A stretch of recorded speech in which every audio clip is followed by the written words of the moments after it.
BNP নেতৃত্ব বুঝতেই পারে নাই, মানে কি অযোগ্য নেতৃত্ব, তারা বুঝতেই পারে নাই যে তাদের আওয়ামী লীগের চাইতে বড় শত্রু গোকুলে বাড়ছে। 5টা দেশের বিপ্লবের নেতৃত্ব দান করে সাইমন বলিভার বলে গেছে অনেক আগে, revolution devours its own children.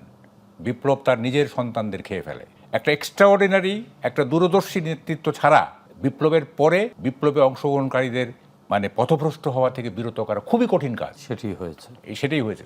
সেই ধরনের নেতা আমরা পাই নাই যে বিপ্লব তার সন্তানদের খেয়ে ফেলবে, এই না খাওয়া যে খেয়ে ফেলতে না পারে, এই জন্য যে নেতৃত্ব দরকার ছিল সেটা পাই নাই। Doctor Yunus is not that kind of leader. ঠিক আছে, এই জন্য ডক্টর ইউনূস তো লিডার, আমি বলছি নিজেকে ডিক্লেয়ার করেন। দেখেন খুব বাজে অবস্থায় চলে গেছে কিন্তু দেশ।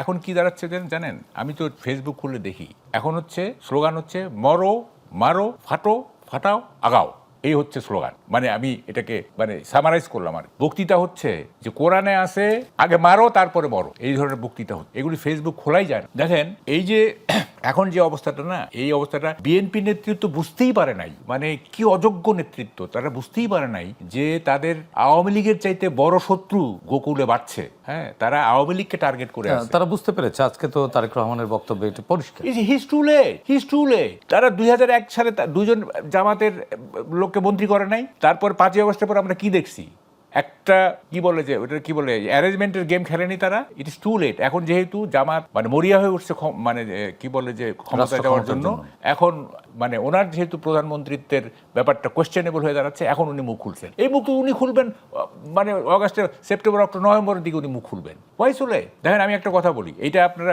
কিভাবে না জানেন, এটা আমার পার্সোনাল এই দেশকে যদি ভালো করতে হয়, এখনকার যে নেতৃত্বগুলো আছে বিভিন্ন জায়গায়, এই নেতৃত্বের অন্তত 50% রিটায়ার করতে হবে, মানে বাদ দিতে হবে রাজনীতি। এই নেতৃত্ব দিয়ে কিছু হবে না। মানে এটা কি পুরনো নেতৃত্ব না সামগ্রিক? বলছি যে নেতৃত্ব প্রিভেইল করতেছে এখন, এদের অধিকাংশকে রাজনীতি থেকে সরে দাঁড়াতে হবে। দেশকে কি মানে কোন কারণে সরে দাঁড়াবে বলতেছি আমি, সরে দাঁড়াবে। ফেল করতেছে সবাই, কেউ তো জাতিকে তো লিড করতে পারতেছে না কেউ। হ্যাঁ, দেখেন স্বাধীনতার আগে বঙ্গবন্ধু আমাদের লিড করছে, তাই না? তারপরে স্বাধীনতার পরে ওরা কিছু ব্যর্থতা সে তো আছে। জিয়াউর রহমানও তো লিড করছে, তাই না? সবাই তো লিড করছে। এখন তো কেউ লিড করতে পারতেছে না। হ্যাঁ, আমি একটা কথা বলি,